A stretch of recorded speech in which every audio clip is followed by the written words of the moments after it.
ගල උඩටම නගින්න යන්නේ. එන්න යන්න මාත් එක්ක. මේ තමයි සීගිරිය අපි බලමු කොහොමද මේ සීගිරිය තරණය කරන්න කියලා ඉතින් අපි බලමු. ඊළඟ මේ වැඩි කතාවක්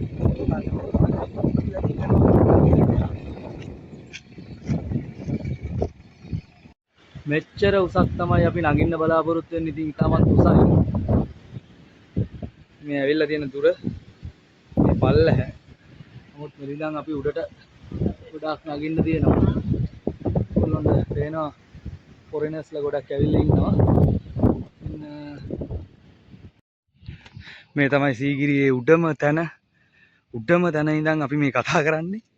ඉතින් හරිම මහන්සි ලොකු දුරක් ඇවිදගෙන ඇවිල්ලා තාමත් උස තැනකට එන්න ලැබුණා.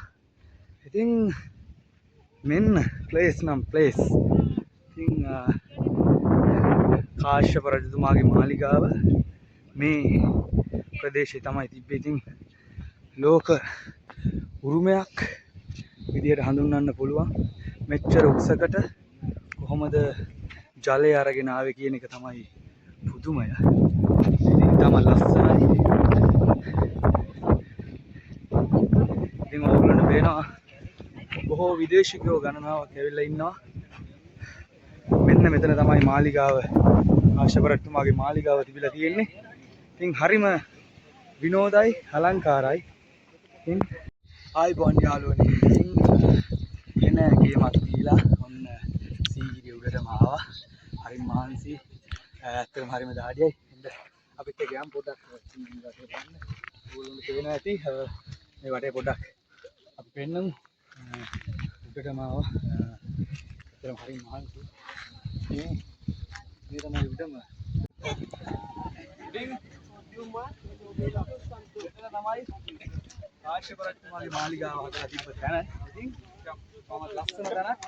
ඔයගොල්ලන්ට මතක් කරලා සීගිරියට ඇවිල්ලා මේ ලස්සන සුන්දරත්වය අත්විඳින්න කියලා මතක්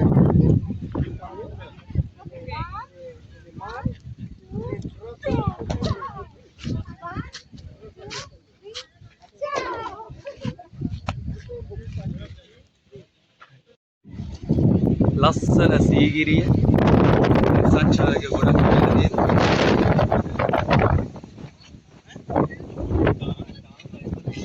සීගිරිය ගල උඩට ආවට පස්සේ අපිට පේන ඒ පාත තියෙන තවත් ලස්සන දර්ශන පෙළක් තමයි මේ තියෙන්නේ. ඉතින් හරි ලස්සනයි, අලංකාරයි. ඉතින් මේ වගේ තැනක් ඕගොල්ලෝ අනිවාර්යයෙන්ම බලන්න එන්න ඕන.